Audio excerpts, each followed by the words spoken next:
Listen to me. Listen very well. Never let strangers feed your children. Never. Because in some towns, kindness is the first step to losing your child's soul. One hot afternoon in a small town called Ifewara, where the dust dances in the sun and the trees bend from the weight of heat, a woman named Adeunmi made a choice that would haunt her for the rest of her days. Her name was Adeunmi, but everyone called her Ade. She was a strong woman, the kind of woman who woke up before the roosters, sold vegetables by the roadside, and still found strength to love her son with every piece of her broken heart. Her son's name was Tunde. He was 6 years old. He had eyes like his father, wide, curious eyes that looked at the world as if everything in it was good and beautiful. Tunde's father had left when the boy was just 3 years old. He never sent money. He never came back. So it was just Ade and Tunde fighting together against hunger, against poverty, against the weight of a world that didn't care much about poor mothers and their children. On this particular day, Ade was struggling. The market had been slow. She had only made enough money to buy rice and beans for their dinner. Her body ached. Her feet hurt from standing all day under the sun, and she had to run to the market to buy medicine for her mother, who lived 3 compounds away. The medicine was expensive. Money was tight. Every naira counted. "Tunde, my son," Ade said, her voice tired but loving. "Mama has to run quickly to the pharmacy. I will be back in just a few minutes. You stay right here at Mama Zainab's kiosk. Eat a little bit of the groundnut if you are hungry. Do not go anywhere. Do you hear, Mama?" Tunde nodded. He was sitting on a small wooden stool outside Mama Zainab's roadside kiosk, a small shop that sold everything: snacks, drinks, cigarettes, phone credit, everything. Mama Zainab was a good woman, trusted by the whole community. She watched children sometimes. Ade felt safe leaving Tunde there, or at least that is what she told herself. Ade kissed her son on the forehead, the way mothers do, and hurried down the dusty road toward the pharmacy. She did not notice that the wind had stopped blowing. She did not notice that the birds in the mango tree had suddenly gone quiet. She did not notice the temperature of the air had changed, becoming thick and heavy, like the air before a storm. 5 minutes after Ade left, something changed. An old woman appeared on the road. She came from nowhere, the way people do in stories that are true but feel like they should not be. She wore a long, faded wrapper tied around her waist, and her skin was like leather that had seen too many years of sun. Her hair was white like smoke. Her eyes were kind, so very kind that they made you want to trust her immediately, the way you trust your grandmother even when your bones are telling you to be careful. But what was most strange about this woman was the smell around her. She smelled like rain. Not the rain that falls after heat, the rain that comes with lightning and thunder. No. She smelled like the rain that falls at midnight, the rain that people say comes from the spirit world, the rain that washes things from places we cannot see. Mama Zainab was inside her kiosk, serving another customer. The old woman walked straight to Tunde. She smiled. Her smile was so warm, so genuine, that Tunde felt comfortable immediately. "Hello, my child," the woman said. Her voice sounded like wind moving through dry leaves. "What is your name?" "I am Tunde," the boy said, looking up at her with those trusting eyes. "Tunde," the woman repeated, as if she was tasting the name in her mouth, as if she was holding it carefully, the way you hold something precious. "What a beautiful name. Tell me, Tunde, are you hungry? I have something very special, something that will make you strong, something that will make you happy." And from her wrapper, the old woman pulled out a small package wrapped in green leaves. Inside were beautiful golden sweets, each one shaped like a tiny hand, each one glowing slightly in the sunlight. Tunde's eyes widened. He had never seen sweets like this before. They were too perfect to be real. "These are for you," the woman said. "Eat them, just one. It will make your day beautiful." Tunde reached out his hand. He did not know why his hand was shaking. He did not know why his chest suddenly felt tight. Children know things, you see. Their spirits know things that their minds do not yet understand. But his hunger was greater than his fear. His loneliness was deeper than his doubt. He took the sweet. He put it in his mouth. He did not know that he had just eaten something that would change everything. His voice, his memory, his dreams, his soul itself. He did not know that the old woman was not old, was not a woman, and was not kind. He did not know that she was something else entirely. But his mother did not know it either. And that was the real tragedy. When the old woman vanished, as suddenly as she had appeared, Tunde sat very still. His eyes began to change color, just a little, just for a moment, just enough for anyone who was really paying attention to notice that something was terribly, terribly wrong. When Ade returned to the kiosk 15 minutes later, running because she was scared she had left her son too long, her heart was already beating too fast. She could feel it in her chest, pounding like drums of warning. She did not know why. She just knew something was wrong. Tunde was sitting exactly where she had left him, on the same wooden stool, his hands in his lap, his eyes looking forward to nothing. "Tunde!" Ade called out, her voice rising with worry. "My son, are you okay?" Tunde turned to look at her slowly, so slowly, and when he turned, Ade felt her blood turn to ice in her veins. His eyes were different, not the warm, curious eyes she had known all his life. These were eyes that belonged to someone else, something else, and they were looking at her with no recognition. "Tunde!" she said again. This time her voice was smaller, shakier. She knelt down in front of him.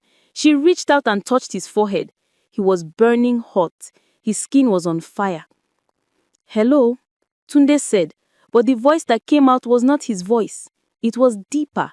It sounded like an old man's voice coming from a child's mouth. The sound of it made every hair on Ade's skin stand up like she had been struck by lightning. "My baby," Ade said, whispering. She pulled him close. His body was stiff. He did not hug her back. He did not call her mama. He just sat there stiff like a wooden door. "Who are you?" she asked him over and over. "Tell mama. Who are you? Where is my Tunde? Where is my son?" But the thing sitting on the mat that looked like her son could not answer, or would not. Ade could not tell which was worse. She did not sleep that night. She sat beside him, her hands shaking, her mind racing. She thought about taking him to the hospital, but she had no money. She thought about calling for help, but who would believe her? A mother and her son, and a strange old woman who gave him sweets? They would laugh at her. They would say she was crazy. But Ade was not crazy. She was a mother watching her child disappear inside himself, watching his soul be replaced by something that wore his body like a borrowed coat. By morning, Tunde's body began to change. His skin turned very pale, almost grey. His nails began to crack and turn black at the edges, like they were rotting. His breathing became shallow. He made small sounds, not quite like words, not quite like anything human. Ade did something she had never done before. She walked to the edge of the town, where the old houses stood, where the forest began, where people said the spirits lived. She walked to the home of the herbalist. His name was Baba Yanda. He was very old, so old that no one could remember how long he had been alive. His skin was like tree bark. His eyes were like they had seen centuries of things. He lived alone in a house that smelled like dried leaves, like smoke, like things that had been cooking for a long time in pots made of clay.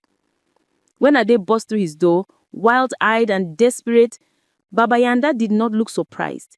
He had seen this look before. He had seen mothers like Ade before, many times. "My son," Ade said, her words tumbling like rain. "Something has happened to my son. A woman gave him food. Now he does not recognize me. He does not speak with his own voice. He does not eat. He does not sleep. I think he is dying. Please, Baba, please help me. I do not have much money, but I will give you everything I have." Baba Yanda stood up slowly, leaning heavily on his walking stick. He said, "Show me the boy." When they arrived back at Ade's home, Baba Yanda took one look at Tunde and his face became very serious. He closed his eyes for a long moment. When he opened them again, there was sadness in them. "This is not a sickness," he said quietly. This is the work of a spirit, a woman spirit, one of the old ones. She comes to mothers who are careless with their children. She trades their souls for wealth. The mother becomes rich. The child becomes less than alive. No, Ade shook her head. No, you are wrong. There must be something else. Tell me it is something else.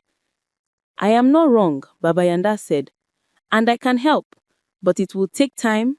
It will take prayer. It will take 3 nights and 3 days. And it will hurt. Hurt? Ade asked, what do you mean it will hurt? The spirit does not want to let go. The exchange is not complete yet. The boy's soul is still fighting to return. If we pull the spirit out too fast, it will fight back. It will try to take the boy with it into the spirit world. We must be gentle. We must be strong. We must not stop. Ade looked down at her son. She looked at the boy who had her husband's eyes, who had lived inside her body, who had drunk her milk, who was supposed to become a man and have his own children. I will do anything, she said. Her voice was steady now, determined now, like iron. I will do anything to save my son.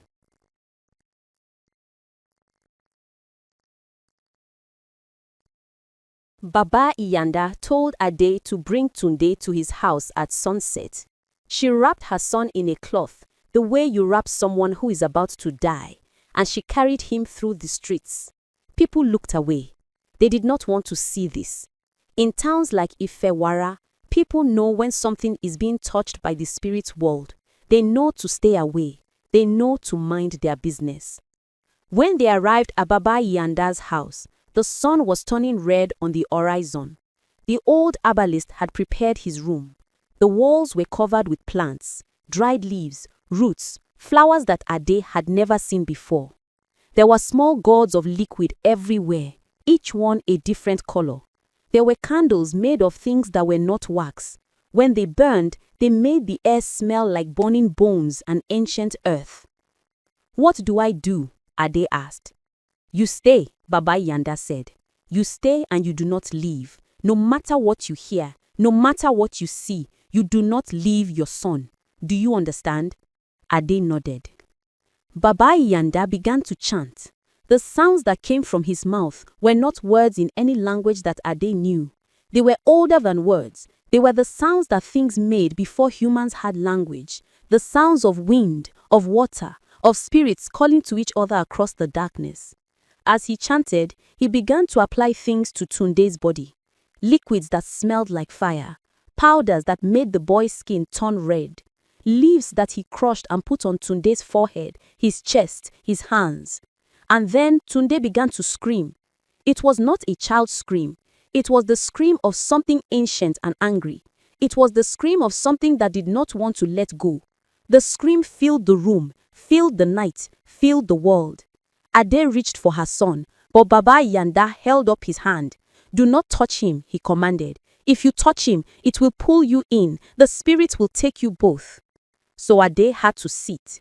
Ade had to listen. Ade had to watch as her son's body convulsed on the mat, as his eyes rolled back in his head, and a voice that was not his voice came out of his mouth. A voice that was angry, that was bitter, that was ancient. You cannot have him, the voice screamed. He is mine. His mother gave him to me. His mother left him alone. He belongs to me now. He belongs to his mother, Baba Iyanda said, his voice steady, his chanting never stopping. He belongs to the earth. He belongs to the light. You have no power here. You are not welcome. You must go back.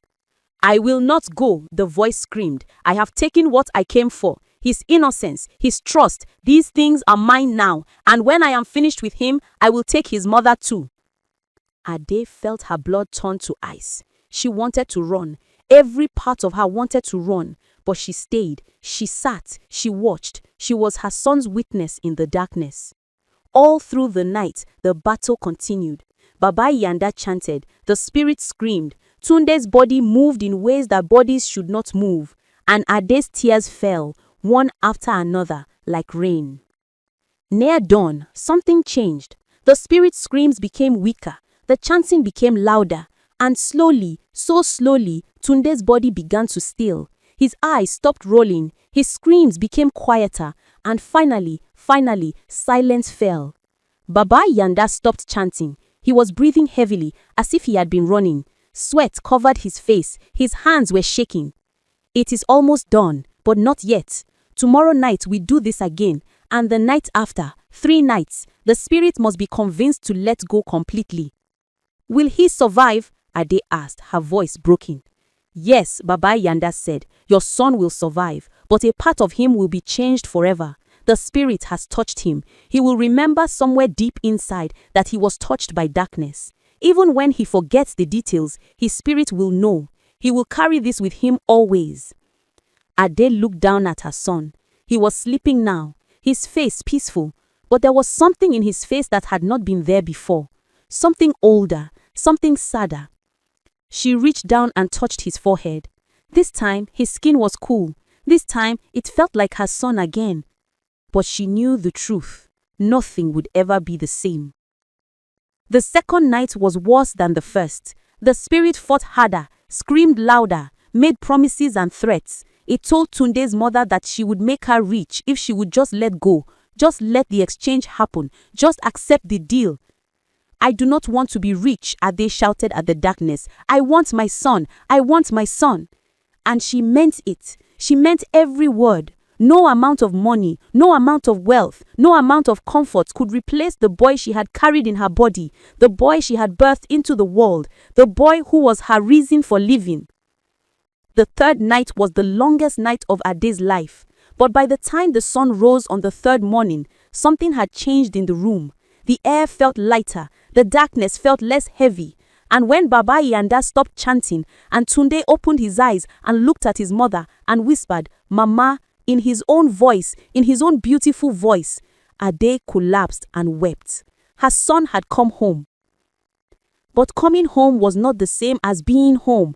That is something no one told Ade, and it is something that all mothers who survive these kinds of trials learn the hard way. Tunde's body had returned, his voice had returned, but something inside him was different. The healers call it soul shock. It is what happens when a child's spirit goes to a place it was never meant to go and comes back before it is ready. In the days that followed, Ade noticed small things. Tunde would not eat unless Ade had prepared the food with her own hands and tasted it first, herself. Sometimes he would do this, watch her mother taste every bite before he would touch it. And his eyes would follow her hands, watching, always watching, to make sure nothing was being hidden in the food, no special ingredients, no magic, no tricks. He would not sleep through the night. Instead, he would wake up screaming, his body covered in sweat, his eyes wide with terror from dreams he could not remember. Ade would hold him, rock him, whisper to him that he was safe, that the bad thing was gone. But they both knew it was not entirely true. Part of the bad thing lived in him now, in his bones, in his blood, in the deepest parts of him.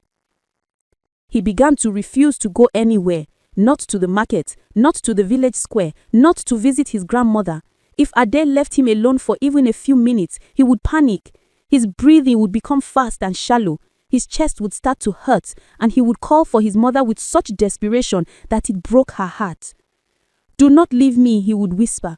Please do not leave me. Do not leave me with anyone. So Ade stopped leaving him. She carried him to market on her back, the way she did when he was a baby. She took him everywhere with her, his little arms around her neck, his little face hidden against her shoulder. The other mothers looked at her strangely. They did not understand. Weeks passed, then months. Slowly, very slowly, Tunde began to return to himself. His laugh came back first. Not the bright, easy laugh of a child, but a laugh that was quieter, more careful, more aware that the world could hurt him. His smile came back next. It was smaller than it used to be, but it was real. It came from a place inside him that had decided that maybe, just maybe, life was worth smiling about again. But he never fully let go of his fear of food from strangers, and he never fully let go of his need to know where his mother was at all times. Some things, once taken, can never be fully returned. One day, about 3 months after the night of the 3 chantings, Ade was sitting with Tunde in their small compound. He was playing with a piece of wood, not quite a toy, not quite nothing. She was washing clothes, her hands moving in the water automatically, her mind somewhere else. Tunde said, "Mama." Ade replied, "Yes, my baby." "Why did the woman want to take me?" he asked. His voice was innocent, but his eyes were old now. So old. Ade stopped washing. She set down the cloth in the water, and she turned to look at her son, and she chose her words very carefully because she knew that the words she spoke now would live in her child forever. Because, she said, your mama made a mistake. Your mama was busy and tired and did not protect you the way I should have, and the spirit world saw an opportunity. Are you angry at yourself? Tunde asked. Yes, Ade said. I am angry at myself every single day. I will be angry at myself for the rest of my life. But I am also grateful that you are still here. And I am grateful that I learned a lesson that I will never forget. Tunde nodded slowly. He was 6 years old, but he understood. Children understand more than we give them credit for. I will never let anyone feed me again, he said, unless it is you. I know, Ade said. She pulled her son close. She smelled his hair, which smelled like the sun and the earth and something clean. She held him like he was made of glass, like he might break, like he was the most precious thing in the world. Because he was. That evening, Ade gathered the women of the village together. She told them everything. She told them about the woman who appeared like smoke. She told them about the sweets that were not really sweets. She told them about the 3 nights of screaming. She told them about her son's soul being nearly taken away. And she told them something else. Feed your own children and don't allow them accept food from strangers, she said, her voice steady and strong. Even if all you have is water, even if the only food you can give them is rice and salt, even if you have nothing but your own hands and the love in your heart, feed your own children. Do not let anyone else do it for you. Do not trust kindness from strangers when it comes to the children. The spirit world is watching. It is always watching. The women listened. The women understood. Because they knew that Ade was not speaking from fear. She was speaking from experience. She was speaking from pain. Years passed. Tunde grew. He became a teenager. He became a young man. On the surface, he was normal. He went to school. He made friends. He laughed with the other boys. He played football in the square. But Ade knew the truth. There were things about her son that were different. There were scars on him that no one could see. He would never eat food that he did not prepare himself. Even as a teenager, even as a young man, he would watch his food being prepared with careful eyes. He would taste it slowly, as if checking for poison. Other young men would tease him about it, but Tunde did not care. He had learnt a long time ago that being careful was better than being sorry. He would never spend the night away from home without his mother. Other boys would go on trips, would stay with friends, would sleep under the stars. But Tunde always needed to come home. Always needed to know that his mother was near. It was not that he was weak. It was that he had learned that the world was not a safe place for children, and that sometimes the most dangerous things came in the form of a kind smile. He would never trust a stranger's generosity when it involved food or drink. If an older person offered him something to eat, his first instinct was to refuse. It took years for him to learn to be polite about it. It took even longer for him to understand that not every kind gesture was dangerous. But the biggest scar was the one that lived in the deepest part of him. It was the knowledge, the absolute certainty that there were things in the world that wore the shape of humans but were not human. Things that would walk and talk and smile. Things that could look like your grandmother or your aunt or a kind old woman. things that wanted to take children away from their mothers. And he lived with that knowledge every single day. Ade too carried scars that no one could see. She became overprotective. Some people whispered that she was too much, that she did not let her son live his own life, that she was paranoid and strange. But Ade did not care what people said. She had almost lost her son. She had stared into the face of darkness and seen it looking back at her with her child's eyes. She had felt her soul nearly ripped out of her body when she realized what had happened. Nothing in the world could convince her to relax her guard. Nothing could convince her to trust a stranger with her child. She had paid too high a price to learn this lesson. She had almost paid with her son's life. When Tunde was 15 years old, a kind woman moved into the house next door. She was friendly. She always smiled at Ade. She often offered to watch Tunde while Ade went to market. No, Ade would say politely but firmly. Thank you, but no. Why not? The woman asked. Do you not trust me? I do not know you, and I do not leave my son with people I do not know. We are neighbors, she said. I see you every day. That is not the same. That is not enough. I have learned that kindness is not always what it seems, and my son is too precious to risk. The woman thought Ade was strange. Most people in the town thought Ade was strange, but Ade did not care what people said. She was her son's guardian. She was her protector, and she would never, ever make the same mistake twice. On the day that Tunde turned 18, Ade sat down with him. They were sitting under the mango tree in their compound, the same tree where she used to leave him when he was small. Do you remember? She asked. Yes, he said. I remember.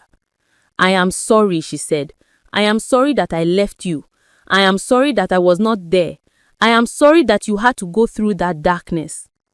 Tunde took his mother's hand. He was a young man now, taller than her, stronger than her, but in that moment, he was still her little boy. You saved me, he said. You found me in the darkness and you brought me home. You do not need to be sorry. You did everything you could. But I should have known better, Ade said. I should have been more careful. You did the best you could, Tunde said. And I am here. I am alive. I am whole. That is all that matters. Ade cried. She cried the way mothers cry when they remember how close they came to losing everything. And Tunde held his mother, and they sat together under the mango tree as the sun went down. Now I must tell you the ending of this story. Not because the story ends, but because the message begins. Ade is an old woman now. Her hair is grey.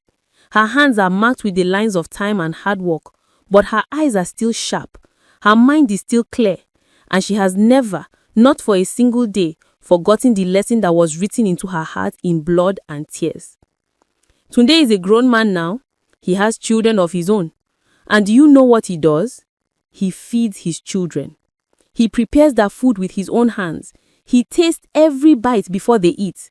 He teaches his children to never accept food from anyone except their parents. He tells them the story, not to frighten them, but to teach them, to make them wise, to make them safe. And in the town of Ifewara, the story spread. Mother to daughter, woman to woman, old woman to young mother.